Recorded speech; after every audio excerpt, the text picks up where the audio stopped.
My mom laughed and said, "You gave me nothing but headaches. Be more like your brother," after I bought her a house and helped her retire early. So I responded, "These eviction papers will give you real headaches. I genuinely believe that if you treat your family right, they'll treat you the same."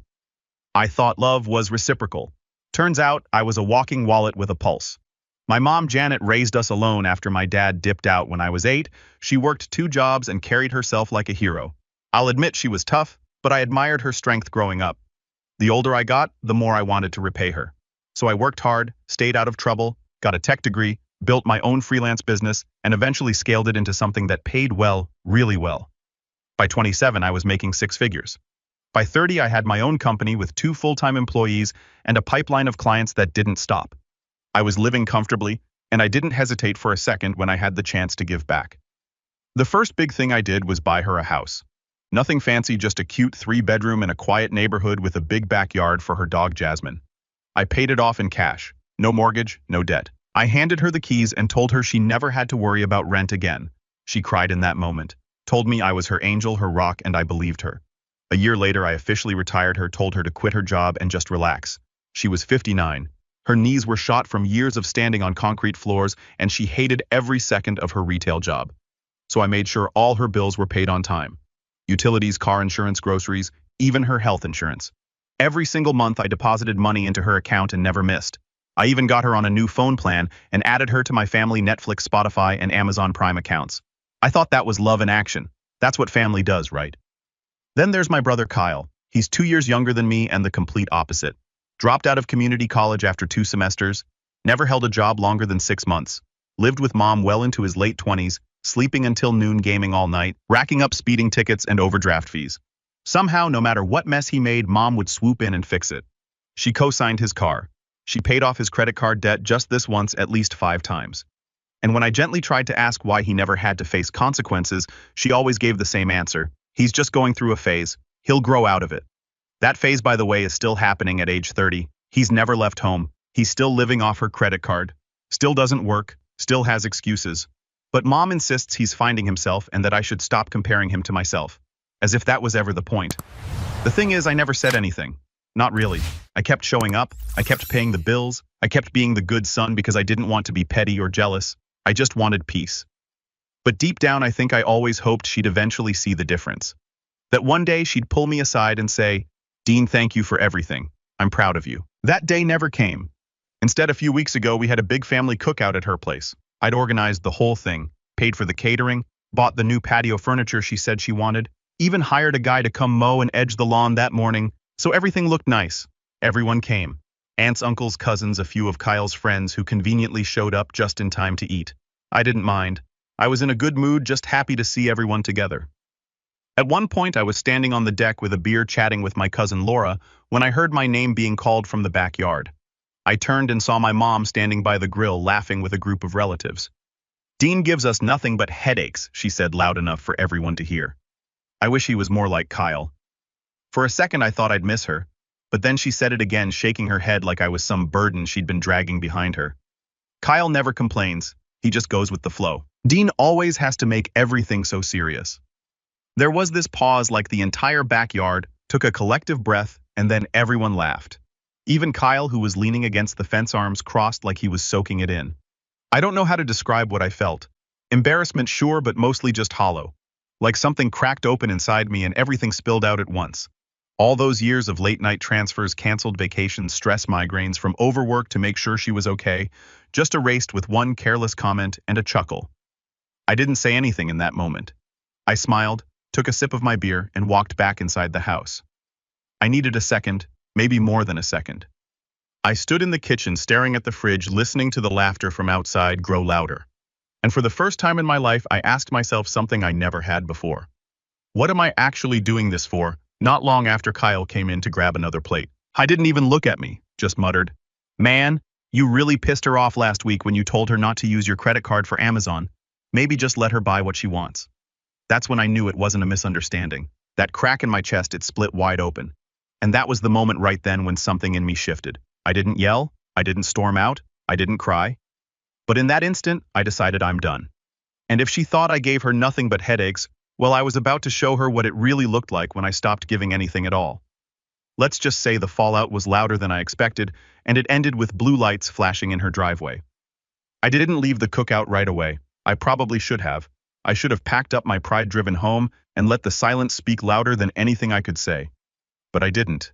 I stood in that kitchen for a long time, staring out the window over the sink, watching my mom toss paper plates into a trash bag while laughing with Kyle like nothing had happened, like I wasn't even there. I kept hearing her words on repeat. You give us nothing but headaches. I wish you were more like your brother. Each time they echoed in my head, they took on a new shape. At first, I thought it was just a bad joke. Then I thought maybe she was trying to impress the relatives, exaggerating like she sometimes did. But no matter how I tried to reframe it, it kept boiling down to the same ugly truth. She meant it. That wasn't a one-off comment. That was what she believed. After a few minutes, my cousin Laura came in, concern etched all over her face. Dean, you okay? She asked quietly. I don't think she meant it like that. I forced a smile. Yeah, I'm fine. But I wasn't. Not even close. I stayed until the end of the party. I helped clean up, took down the folding tables, bagged the trash, and even loaded leftovers into Tupperware like a good little helper. I didn't say a word about what happened. Not to my mom, not to Kyle, not to anyone. Because at that point, I wasn't angry. I was stunned. Stunned at how easily years of sacrifice could be erased with one sentence. Stunned that no one, not even Kyle, had stepped in to say, hey, that's not fair. I realized in that moment that no one ever would. 3 days passed. I didn't call. I didn't text. I didn't send her the usual money transfer on the first of the month. I figured she'd reach out, ask if something was wrong, maybe even apologize, but no. On the fourth day, she messaged me a single line. Did the bank mess up the deposit? No. Hi, no. Hope you're okay. Just an expectation. That's what I was to her now. A standing order, a human autopay system. And when the money didn't arrive on schedule, she acted like it was a glitch, like I was the problem. I stared at that message for a long time before responding. I typed out a dozen drafts, each more bitter than the last. In the end, I just wrote no deposit this month. We need to talk first. She didn't reply. A full day passed, then two. On the third day, Kay called me, which was rare. I almost didn't answer, but curiosity got the better of me. What's your deal, man? He asked, his voice already defensive. Mom's been freaking out because you're punishing her or something. You can't just pull stuff like that out of nowhere. I'm not punishing her, I said calmly. I just want a conversation, a real one. Kay scoffed. You're overreacting. She was joking at the party. Everyone laughed. It wasn't that deep. It was deep enough for her to say it twice. I replied in front of everyone. You're being sensitive. That word sensitive hit a nerve. It always did. It's the word people use when they want to dismiss your pain without taking any responsibility for it. And Kyle knew exactly what he was doing. You know what, Kyle, I said slowly, tell Mom I'm happy to talk whenever she's ready, to be honest. Until then, I'm stepping back, and I hung up. That was the first boundary I'd ever drawn with them. And it felt unfamiliar, not empowering, not yet. Just foreign, like wearing someone else's jacket. I wasn't used to saying no. I was used to fixing things, to smoothing over tension. But something had changed. Something I couldn't unveil. A week passed. Then two, still nothing. No calls, no texts, no apology, just silence. Then out of nowhere, my mom's car insurance company called me. They said the automatic payment had been declined. Apparently she'd given them my card number years ago, and I never took it off file. It had been so long I forgot it was even linked. That's how many things I'd been covering. The rep asked if I wanted to update the card. I said no. I told them to take it off file permanently. The next day I got a furious voicemail from my mom. Not concern, not regret fury. I just got a notice saying my insurance got canceled. What are you doing? Are you trying to ruin me? After everything I've done for you, I can't believe this. You're acting like a child. That was the moment the switch flipped. I played her message back 3 times just to make sure I wasn't imagining it. No mention of the party, no mention of what she'd said, just outrage that the perks were disappearing, that the free ride had a bump in the road. I finally replied with a single text. If I'm nothing but a headache to you, I'll stop being one from now on. Take care of your own bills. She didn't respond, but Kyle did. He texted me that night in full-on attack mode. Paragraphs of accusations saying I was abandoning Mom, that I was selfish, that I only ever helped her to feel superior, that she cried all day because of me, that I was taking away her stability just to prove a point. And maybe part of that last line was true. Maybe I was trying to prove a point, but it wasn't about revenge. Not yet. It was about clarity. I wanted them to feel what it was like when the support system they took for granted stopped being automatic. When the person they ignored started acting like he mattered. That clarity didn't sit well with them. I started getting calls from extended family, aunts, uncles, even people I barely spoke to. All of them saying I was hurting mom, that she was worried sick, that she couldn't sleep, that she was just trying her best and didn't deserve this kind of treatment from her golden child. Golden child. That was a laugh. If they only knew. It all came to a head about a month later. I stopped by the house to pick up some of my old things boxes I'd left in the attic years ago. I didn't want to go inside, but part of me needed closure. I knocked. No answer, so I used my spare key. I figured she might be out. What I found when I walked in made my heart sink. The house was a mess. Dishes piled in the sink, trash overflowing, the fridge nearly empty. It looked like no one had cleaned in weeks. I walked through the living room and saw Kyle passed out on the couch, controller in hand with a dozen Red Bull cans around him. He woke up when I opened the attic door. "Yo, what are you doing here?" he mumbled. "Getting my stuff." He sat up, rubbing his eyes. "You can't just come in like that." "It's my house," I said flatly. He froze for a second. "You gave it to mom." "No, I bought it for her." "That's not the same thing." He glared at me. "You're really pulling that now after all these years." "I'm not pulling anything. I'm taking my boxes and leaving." As I hauled the first one down the stairs, I heard him mutter, "This is why nobody likes you." I stopped mid-step. "What did you just say?" He stood up, arms crossed. "You think you're better than everyone just because you have money? You're not. You're a control freak. That's all you've ever been." I felt my chest tighten. "You've been living here for free, eating food I bought, gaming all day while mom covers your mistakes. And I'm the problem. She loves me because I don't throw it in her face." I laughed bitterly. "You mean she loves you because you do nothing, because you never challenge her, because you let her believe her lies?" He stepped closer, face flushing. "Get out." I didn't move. "Tell her I came for my stuff. Tell her I'm done being her safety net. She's on her own now." He shoved past me and slammed the front door behind me. I didn't look back, but 2 days later something happened that changed everything. I got a fraud alert on one of my credit cards. Hundreds of dollars in Amazon purchases I didn't make. When I checked the shipping address, it was hers, not Kyle's, not some hacker. My mom used my card again. Even after everything, after the fight, after the messages, after the silence, she dug up an old card, number one I hadn't used in years, and used it without asking. That's when the betrayal hit home. This wasn't just disrespect, this was theft. And it came from the one person I'd bent over backwards to help. The one person I thought I could trust. The one person who had the nerve to say I gave her nothing but headaches. That was the moment the gears started turning in my head. Because if she wanted to act like none of it mattered, then I was going to show her exactly how much it did. And I was going to start by taking back everything I gave her. But I had no idea just how far she'd go to stop me. Not yet. Not until the screaming started and the neighbors called the cops. It's strange how betrayal doesn't always hit you like a punch. Sometimes it settles in slow, like fog filling a room, until you can't see what's in front of you anymore. That's how it felt. Standing in my apartment with the fraud alert, still blinking on my phone, staring at the shipping address. My mom's name, my mom's street, my mom's house, the house I bought, the house I paid for. She didn't even try to hide it. No apology, no warning, just a quiet little heist right out of my wallet. And here's the part that really got me. She must have known I'd find out. Cards get flagged, statements get reviewed, addresses get traced. There's no way she thought she'd get away with it forever. But that wasn't the point. The point was that she didn't care. That was the moment I stopped trying to fix things. That was the moment I hit rock bottom. Because no matter how much I'd convinced myself over the years that my sacrifices were worth it, they weren't. Not to her, not to Kyle. Probably not to half the family who still thought I was acting out because I dared to draw a line. I canceled the card, reported the charges, filed a claim. The bank refunded most of it, but something inside me stayed broken. The next few weeks were rough. I'll be honest about that. I stopped sleeping, stopped eating right. My work slipped. I started missing deadlines, something I never did. My employees covered for me the best they could, but I could tell they were confused. I wasn't present, not in meetings, not in emails, not in my own head. I'd sit at my desk and just stare, not at anything in particular, just trying to understand how things got this bad. Because it wasn't just about the money or the card or even the cookout. It was about being invisible.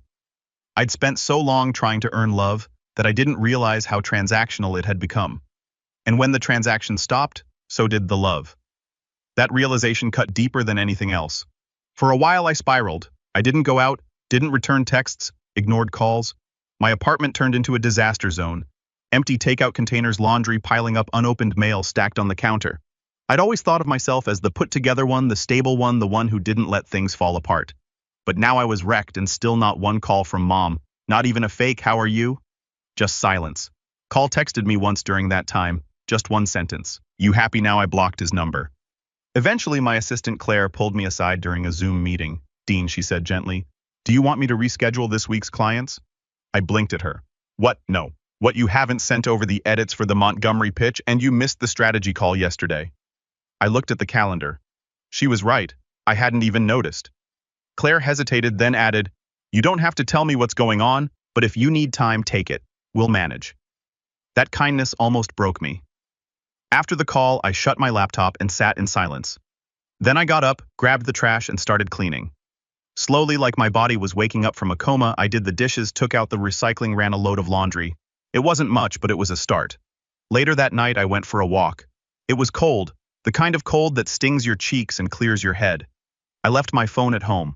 No music, no distractions, just me, my breath in the air, and the sound of my shoes on the pavement. That walk turned into a habit. Every night I walked a little further, thought a little clearer, and somewhere in the middle of all that movement, something started to shift. I began writing again, not for work, not for clients, but for myself. Nothing fancy, just a notebook and a pen. I wrote everything I was feeling. The betrayal, the anger, the years I lost trying to be enough. And as I wrote, I started to see patterns I hadn't noticed before. I saw how I'd made myself small to keep the peace. How I'd tolerated insults disguised as jokes. How I'd convinced myself that giving endlessly would eventually buy me respect. And worst of all, how I'd never asked for anything in return, not even basic decency. That realization hit me like a freight train. I wasn't just hurt. I was complicit. I let it happen. I trained them to treat me this way. But now I was done. The rise didn't happen overnight. It never does. But it did happen. The first real step came when I decided to separate emotionally and legally from my mother. I met with a lawyer, someone who specialized in property law and family disputes. I laid everything out on the table, the house, the bills, the fraudulent charges. She listened quietly, then said, "You've got more control than you think." I learned that while I'd gifted the house in practice, the deed was still under my name. I'd never transferred ownership. Part of me had always wanted to, but something held me back. Call it instinct. The lawyer raised an eyebrow. "That's good, because if you want to remove someone from the premises, you can. You're the legal owner." That sparked something. I didn't move on it right away, but the seed was planted. In the meantime, I focused on rebuilding my business, reconnecting with old clients, delegating better, creating structure. Claire was a godsend. She handled more than I ever realized. With her help, I restructured our contracts, raised our rates, and brought on 2 new freelancers to lighten the load. Money started flowing again. Not just flowing, growing. And for the first time, I started spending it on me. I booked a weekend trip to the mountains, stayed in a quiet cabin, no Wi-Fi, just books, coffee, and a fireplace. I didn't tell anyone where I was going. I just went, and it felt like exhaling after years of holding my breath. Back home, I started therapy. I found a guy named Alan, older, calm, the kind of voice that could talk you off a ledge without raising a decibel. He helped me unpack the emotional knots I tied myself into. The guilt, the people-pleasing, the fear of being unloved if I ever said no. One day during a session, he asked, "What do you think love looks like?" I didn't know how to answer.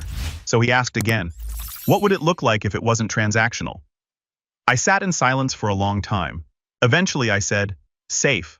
I think it would feel safe." That answer stayed with me, and it made me realize that what I'd been chasing with my mom and Kyle wasn't love. It was validation, and that's not the same thing. So I stopped chasing. I didn't tell them about the therapy or the legal consult or the business wins.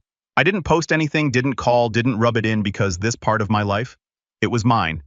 And for once, it didn't revolve around trying to win anyone over. Then one morning, weeks after that fraudulent charge, I got an envelope in the mail. No return address, just my name scrolled in handwriting. I recognized immediately.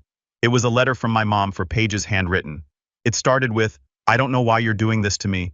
Not, "I'm sorry," not, "I miss you," just blame. The letter went on to say that she was struggling, that the house needed repairs, that Kyle had been doing his best, but things were falling apart, that she felt abandoned, that she never thought I would be the one to turn my back on family. At the bottom she wrote, "I gave you life. The least you could do is make it easier for me to live it." That sentence, it stuck with me for days. Not because it was true, but because it revealed everything. She didn't see me as a person. She saw me as a utility. And that was the final confirmation I needed. I folded the letter, tucked it into a folder, and placed it in my desk drawer. I wasn't going to rage or scream or throw things. No, I was going to do the one thing that scared them the most. I was going to take back control. And I already knew exactly how I was going to start, by visiting my house and serving an official notice. But before I could do that, something happened that shook everything loose. Something that took the entire situation from a quiet family drama to an explosive public disaster. And it started with a call from a neighbor, a woman named Trish. I hadn't heard from her in over a year, but her message, it chilled me to the bone. Dean, I don't know how to say this, but the cops are at your house. When I saw Trish's name flash on my phone, I almost didn't answer. She was my mom's next-door neighbor, the kind that always noticed when someone parked a little too close to the curb or let their grass grow half an inch too long. But she was nice to me, always had been. She used to bring over pies during the holidays back when I still visited. She even gave me a thank you card the week I surprised my mom with the house, saying it was so nice to see someone taking care of their mama. So when I picked up and heard her say, "Dean, the cops are at your house," I froze. What happened? I asked, heart already pounding. I'm not sure. They pulled up about 10 minutes ago. Loud knocking. Flashlights in the windows. Looked like they were trying to talk to your brother. He wouldn't open the door at first. My mouth went dry. Did someone call them? I don't know. I didn't, but something's going on. And listen, I probably shouldn't say this, but Kyle's been having some real sketchy people over lately. Lots of noise at night, arguing. I've seen cars I've never seen before, staying just 10-15 minutes in and out. That stopped me cold. I hadn't set foot near that house in almost 2 months. I hadn't even driven past it. I'd emotionally detached myself so hard. It almost didn't feel like mine anymore. But now, with police standing on my porch, it suddenly was my house again, in every legal sense. I appreciate the call, Trish, I said. I'll handle it. I hung up and just sat there. That was the moment everything crystallized. The years of quiet tolerance, the slow unraveling, the way my generosity had been twisted, abused, and weaponized against me. All of it came into focus, sharp and bitter like cold wind across an open wound. And I knew right then that the time for hesitation was over. I wasn't going to ask nicely anymore. I wasn't going to wait for them to find their conscience. I was going to take everything back. And this time, I was going to do it my way. That night, I drove over. It was almost midnight by the time I pulled up down the street from the house. I didn't want to be seen. Not yet. I sat in my car for a few minutes, engine off, just watching. The house looked dark. Only the faint flicker of a TV screen lit the living room window. I didn't approach. I wasn't there to start a fight. I was there to gather information. And sure enough, even in the silence, things didn't feel right. There was a strange car parked in the driveway. Not Kyle's, not Mom's. Some beat-up sedan with tinted windows and a missing hubcap. I wrote down the plate number. Then I took a few pictures. Nothing illegal, just enough to document the condition of the property, the license plate, the trash drawer, the broken porch light. It looked abandoned, or worse, like the house was starting to rot from the inside out. I drove home and pulled out the deed. Still in my name, no transfer, no cosigner. I was the sole owner. That was all I needed to proceed. The next morning, I made a list. 1. Consult the lawyer again. 2. File formal eviction paperwork. 3. Notify utilities and cancel all remaining accounts in my name. 4. Freeze any remaining automatic payments tied to the property. 5. Schedule a locksmith and a contractor for a full inspection post-eviction. But there was one thing I wasn't prepared for. The will. I hadn't thought about it in years. But as I pulled up old files from when I bought the house, I remembered something my lawyer had casually mentioned back then. If this property stays under your name, it won't pass to your mother automatically unless she's listed in a will or trust. Right now, she's a guest. Nothing more. I hadn't written a will. Back then, I was 30, young, invincible. But now I had reason to, because the thought that my mother or Kyle might one day inherit the very house they trashed and abused it made my skin crawl. So I called a different lawyer, a tougher one. This wasn't just about protection anymore, it was about setting up the board for checkmate. The eviction paperwork was straightforward because there had never been a lease or rental agreement. Kyle and Mom were legally considered long-term guests, and as the homeowner I had the right to revoke that license at any time. Still, my lawyer warned me. It won't be smooth. They'll fight. They might claim you gifted it. They might argue you abandoned it. But as long as your name's on that deed, we hold the high ground. Good. I wanted the high ground. Next came the utilities. I shut off the water first, then gas, then electricity. Not immediately. It takes a few days, but I scheduled everything. And I made sure the notices would be mailed directly to the house. Let them see it in black and white. Let them feel the floor shift beneath them. Then I contacted the bank that still held the insurance policy. Told them to suspend coverage due to property misuse. Then the contractors. I hired a team to do a full walkthrough and inspection after the eviction cleared, just in case there was damage I could file a claim for. And then I got to work on the will. I named a charity as the sole beneficiary of the house. Should anything happen to me, I set up a living trust to bypass probate, and I added a clause. No blood relative who has previously resided in this home shall have legal claim to its contents, equity, or future sale proceeds. That felt good. No, that felt right. 3 days later, I filed the eviction. The notice had to be served in person, so I hired a process server. And here's where things got theatrical because Kyle didn't take it well. According to the server, Kyle answered the door in pajama pants and a gaming headset, saw the envelope and yelled, "Seriously, from Dean?" The guy just said, "I don't ask questions, I just deliver." Then Kyle tried to slam the door and throw the papers back, but the server had already documented the delivery. It was official. Clock started ticking. They had 30 days. 30 days to leave the house or get physically removed by law enforcement. The text came an hour later from my mom after everything I did for you. No explanation, no apology, just those words. I didn't reply, but that night I slept better than I had in months. Over the next week I got bombarded. Blocked numbers, voicemails from unknown callers, Facebook messages from distant cousins I hadn't heard from in years. All of them suddenly very interested in how cruel I was being to my poor aging mother. I didn't respond to any of them. But I kept records, screenshots, voicemails, everything because I wasn't playing defense anymore. I was preparing for the storm and oh, it came. Just not how I expected. See, the moment Kyle and my mom realized I wasn't bluffing, something snapped. I don't know if it was pride panic or pure entitlement, but they didn't try to fight the eviction legally. They tried something else, something reckless. It started with a broken window. Trish called again, said she saw a rock go through the living room glass late one night. Cops came, but no arrests. Then 2 nights later, she called again. This time it was louder, yelling, screaming sirens, and that was when she dropped the bombshell. "Dean, they called the cops on you." Apparently, Kay told the officers I was threatening them, said I'd been harassing them, said I was abusing an elderly woman. All lies, but loud ones. The officers didn't arrest anyone, but they documented it, which meant I had to do the same. I called my lawyer, filed a counterstatement, submitted my own evidence, and then I made the final call. I scheduled the locksmith. Not for that day, but for the day after the eviction clock ran out, the day they were supposed to be gone. And if they weren't, well, I'd already filed the motion for physical removal. Let the sheriffs handle it because I wasn't playing hero anymore. I was done being the good son. And if they thought they could bluff and scream their way out of this, they had no idea who they were dealing with because I hadn't just taken back control. I had the law, the keys, the house, and something more dangerous than any of that, a plan. The morning of the eviction, I stood across the street in my car windows, rolled up coffee in hand, watching the house I once bought as a gift become the stage for a reckoning I never thought I'd have to deliver. 8:58 a.m. The sheriff's deputies rolled up right on time. They weren't in a rush. No sirens, just 2 officers in 10 uniforms, 1 male, 1 female, both calm and unreadable like they'd done this 100 times. Because they had. They weren't here to play therapist or referee. They were here to enforce the law. I followed behind as they walked up the driveway. Trash littered the yard. A black garbage bag slumped open near the porch steps, contents spilling out, empty chip bags, cigarette butts, and an old pizza box with flies buzzing around it. The place looked worse than a frat house. The male deputy knocked. "Sheriff's Department. Open up." No answer. The female deputy looked at the clipboard, double-checked the address, then knocked again, firmer this time. Still nothing. Then just as she reached for the radio, the door creaked open and there stood Kyle. He looked like he hadn't slept. His hoodie was inside out, his eyes bloodshot. He blinked at them like he couldn't process what was happening. Behind him, I could hear my mother's voice echo from the hallway. "Who is it?" The female deputy raised her voice. "We're here to enforce a court-ordered eviction. You've had 30 days. That deadline has passed. You need to leave the property immediately." Kyle's mouth opened, but no words came out. I stepped up behind them and said, "You've got an hour." He looked over the deputy's shoulder and saw me. His expression twisted. "This is low, Dean, even for you." The male deputy stepped forward.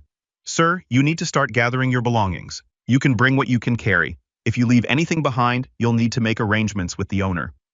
Kyle's jaw clenched. "We don't have anywhere to go." I stayed silent because that wasn't my problem anymore. An hour later, the front lawn looked like a yard sale gone wrong. 3 suitcases, a plastic tub of tangled cords and chargers, 2 garbage bags stuffed with clothes. 1 large flat-screen TV that Kyle clearly thought he could take with him even though I'd bought it. He fought hardest over that TV. "Come on," he pleaded. "You don't even use it." I shook my head. "You don't live here anymore." He muttered something under his breath, something that included the word ungrateful, but he didn't push further. Not with the deputies still there. Mom came out next, holding her purse like it weighed 100 pounds. She didn't look at me. Not once. She just stood on the porch, jaw tight, eyes red, waiting for someone to offer her sympathy. No one did. Finally, the female deputy handed me the clearance form. "They're out. It's yours." I nodded. Thank you. They left and I stood alone on the porch, key in hand. I didn't say anything to Mom or Kyle. I didn't gloat. I didn't smile. I simply turned and walked into my house. The smell hit me first. Rotten food, dirty laundry, something vaguely chemical like spilled rubbing alcohol or dollar store cleaner. I held my breath and stepped deeper inside. The living room was trashed, couch cushion stained, coffee table covered in ash and soda cans. Someone had drawn on the wall in what looked like permanent marker bad sketches of video game characters, named scribbles. The hallway carpet had cigarette burns. In the kitchen, the fridge was empty, except for a half-eaten rotisserie chicken and a jar of pickles. There were pizza boxes stacked on the stove like someone had been using them as plates. In my old bedroom, the one I gave to Mom, the walls were covered in sticky notes, quotes, Bible verses, rambling paranoid notes like he's trying to take it all, and my son betrayed me. I closed the door and walked out. In the backyard, I found a rusted grill full of half-burnt foil trays, a stack of broken lawn chairs, and a pile of cigarette butts arranged in the shape of a smiley face. It was a circus, but it was my circus now. I spent the next 2 weeks gutting the place. I hired a crew to do a deep clean, repaint the walls, rip out the carpet, and replace the bathroom fixtures. I told them I wanted the whole place disinfected from top to bottom. I didn't care about the cost, and when they were done, it looked brand new, fresh paint, polished floors, clean air. The house looked like it had been waiting all along to be rescued. And for the first time since I bought it, it felt like mine. I didn't sell it, didn't rent it out either. I turned it into something better, a transitional home for foster kids aging out of the system. I partnered with a local nonprofit that specializes in helping 18-year-olds who age out of foster care but have nowhere to go. They needed short-term housing while the kids looked for jobs, apartments, schools. I donated the house to the program but kept ownership under a foundation I created with my lawyer. That way it could never be sold, never be claimed by family, never be touched by anyone except the organization I trusted. When the paperwork was signed, I stood on the porch one last time and I smiled because I finally did what I set out to do from the beginning. I helped someone who actually needed it. As for Mom and Kyle, they tried to sue. Well, she tried to sue. Filed a claim in small claims court saying I'd illegally evicted her and stolen the house. Claimed it was a verbal gift. Said I promised it to her in front of witnesses. Her witnesses were 2 cousins who hadn't even been at the cookout. The judge dismissed it in under 10 minutes. My lawyer didn't even have to speak. Kay disappeared for a while after that. Trish told me he crashed on a friend's couch for a few weeks, then tried living out of his car. At some point, the car got repossessed. Mom moved in with her sister. They're not speaking anymore. Apparently, my aunt told her, "You burned the only bridge that ever tried to hold you up." I don't know if that's true, but I like the sound of it. It's been 7 months now. The house is full. 3 young adults live there. 2 girls, 1 guy each with jobs, goals, and their own room for the first time in years. The nonprofit checks in weekly. I stop by sometimes quietly just to make sure everything's still in place. None of the kids know who I am. They don't need to. This wasn't about recognition. This was about redemption, not theirs. Mine. I lost my mother that day. Maybe I never really had her to begin with, but I found something else in the aftermath. Something stronger. I found peace. I found purpose. And I found out that sometimes the best revenge isn't taking back what was stolen. It's using what they tried to ruin to build something better. I bought my mom a house. And in the end, I gave it to someone who knew how to live in peace.